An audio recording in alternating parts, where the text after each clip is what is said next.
Salut à tous! Comme chaque semaine, ou presque, on se retrouve pour une nouvelle présentation. Aujourd'hui, on va reparler de Sheldon, la marque chinoise dont je vous avais déjà parlé avec le Boa, qui était un très bon EDC, même si on pouvait lui trouver quelques défauts. D'ailleurs, je vous remets la présentation en fiche, si vous ne l'avez pas vue. Cette fois, on va parler d'un autre couteau pliant de la marque, l'Empeleon.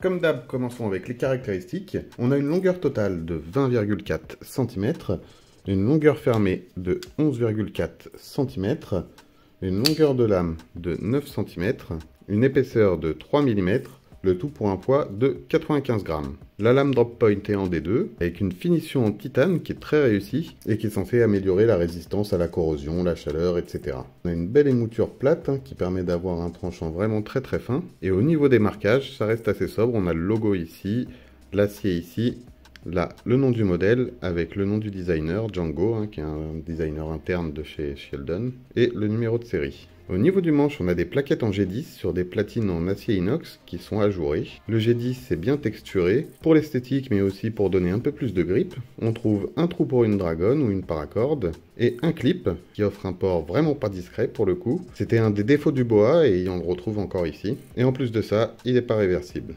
L'ouverture se fait grâce à un flipper qui est assez discret, que ce soit en position ouverte ou fermée. Il suffit d'une simple pression pour que ça s'ouvre tout seul. C'est très bien réglé, c'est très fluide grâce au roulement à billes en céramique. Le verrouillage se fait par liner lock, qui se verrouille jusqu'à la moitié de la lame à peu près, et qui est déverrouillable très facilement. Il n'est pas trop dur, il n'est pas trop mou, ça fait très bien le travail. En plus, il est facilement accessible grâce à l'encoche ici dans le manche. Ça devient un classique maintenant sur les couteaux de ce type, mais c'est vraiment pratique. J'aime vraiment bien le design de cette lame. Ça reste sobre, classe. Que ce soit ouvert ou fermé d'ailleurs, je trouve que le boulot est vraiment réussi. On est à la limite d'un gentleman folder. Après, pour qu'il rentre dans cette catégorie, je le trouve un petit peu trop gros. Et un gentleman folder, pour moi, ça se doit d'être discret. Et avec un clip comme ça, on n'y est vraiment pas. Après, comme je le disais, ça reste quand même très joli. Et puis en main, honnêtement, c'est vraiment le top au quotidien. Le manche a l'air très simple comme ça, mais au final on a un très bon grip, entre la matière du G10 et en plus le fait qu'il soit texturé comme ça. Les arêtes du manche sont bien travaillées, tout est bien ajusté, donc les platines ne ressortent pas ni rien. Ce qui fait que quand on l'a en main, on est vraiment très bien. En plus, ils ont bien géré avec l'encoche là pour le liner lock qui peut servir d'encoche pour le doigt. On tombe vraiment pile dedans et on se retrouve vraiment bloqué par le flipper qui sert à un peu de garde. Et malgré ce rôle de garde, il est quand même pas trop imposant, ce qui fait qu'il ne gêne pas pendant la coupe. Donc en plus d'être beau, je trouve que vraiment le design est également fonctionnel et vraiment très réussi. Tout est bien fabriqué, comme je le disais, tout est bien ajusté, il n'y a rien qui dépasse. Il n'y a vraiment aucun jeu, que ce soit en latéral, de haut en bas. La lame est parfaitement centrée. Alors j'ai vu quelques retours qui disaient qu'au bout d'un moment ça se desserrait au niveau du pivot et que ça bougeait dans tous les sens. Honnêtement, moi ça fait quand même quelques semaines que je l'utilise et pour l'instant j'ai toujours pas de souci avec ça. Même le revêtement, vous pouvez voir qu'il n'y a vraiment aucune trace. Donc jusqu'ici, moi à mon niveau en tout cas, j'ai rien à dire sur la qualité de ces couteaux. Que ce soit celui-là ou le Boa. Peut-être qu'il y a certains exemplaires qui ont eu des défauts, mais en tout cas les miens, aucun problème. Au niveau du packaging, c'est livré dans une simple boîte en carton avec ce petit étui en nylon qui fait largement le boulot.